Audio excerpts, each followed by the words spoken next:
art in heaven, hallowed be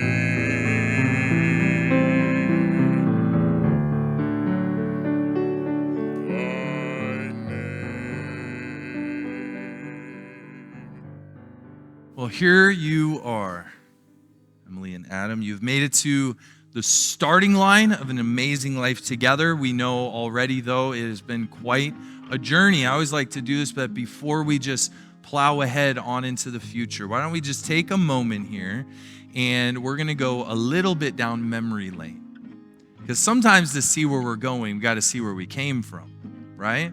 So what I want you guys to do, you trust me? I do. You do? All right, you're going to close your eyes. Adam's like, I did not answer that question. All right, I want you both to just mentally go back to the first time you met. All right, I want you to go to the first date.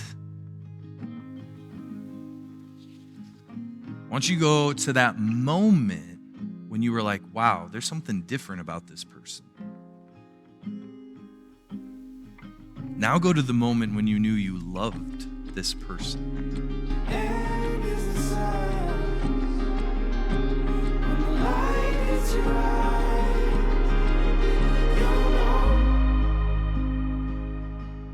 Thank you, God. Thank you, God. Those were the first words that Emily heard in this world as unplanned and simultaneously and out loud. Martha and I said that the moment that she was born. And today, prior to us walking down the aisle together, we had a prayer with Emily and we shared that exact same thought. Thank you, God. Thank you, God.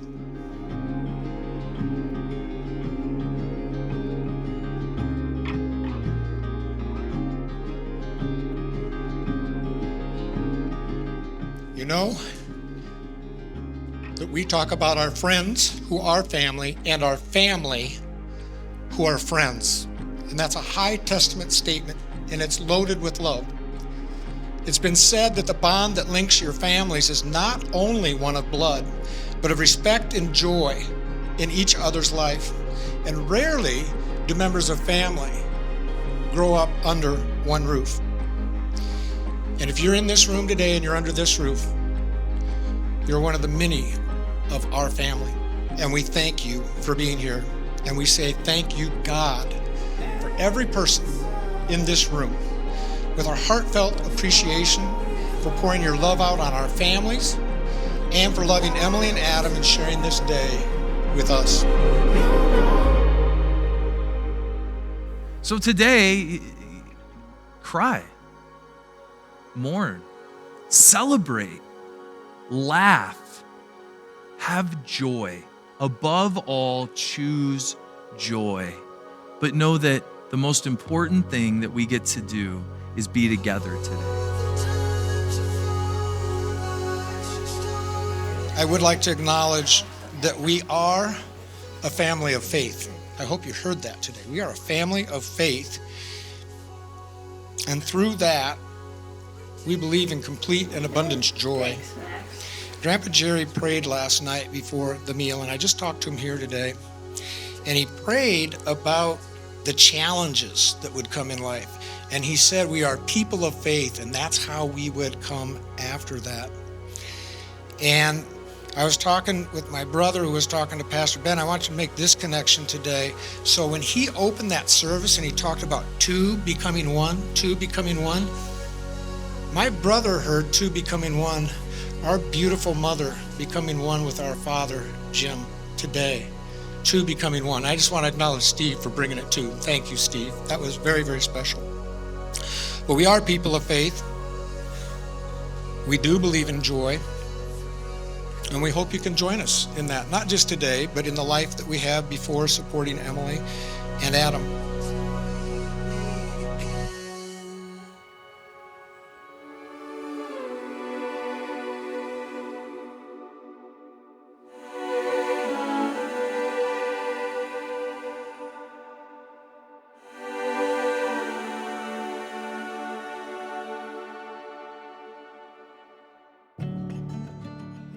Dad and I were at B-Dubs last week, wasn't it? And we were talking about how happy he was when we'd go to Canada. He's so happy. It's like best place, like heaven on earth type moment. But then that doesn't really compare to when he's with Emily. I know that's kind of sounds silly, but Emily means way more than that, obviously, and it makes him so happy, and it's so obvious that it's just going to be a great relationship. To enjoy the miracle now is a life calling gifted to us by Grandma Thelene, and if taken to heart by all of us and put into action, will be life-changing. Another maxim from my mom, who said it long before Mufasa, is to remember who you are. Congratulations. I am thrilled for you beyond words. And of course, always and always enjoy the miracle of now. I love ya. Something you said last night when I was talking to you, Emily, really stood out to me in light of also this with your grandma, and I'll probably carry this for the rest of my life. And she said to you often, one of her famous lines was, every day pick your attitude. Every day pick your attitude. I love that line, and I love that phrase, because the question is always, are we going to allow our circumstances to choose our attitude, or will we choose our attitude irregardless of our circumstances? That you can actually wake up every day and claim something greater than yourself, something within you. And I love that line. And Jesus said this in John 16. He said, in this world you will have many troubles, but take heart. I have overcome the world. Can I look good? I look like a grown-up. That's what you're saying. Wow. When I saw you for the first time. That was pretty.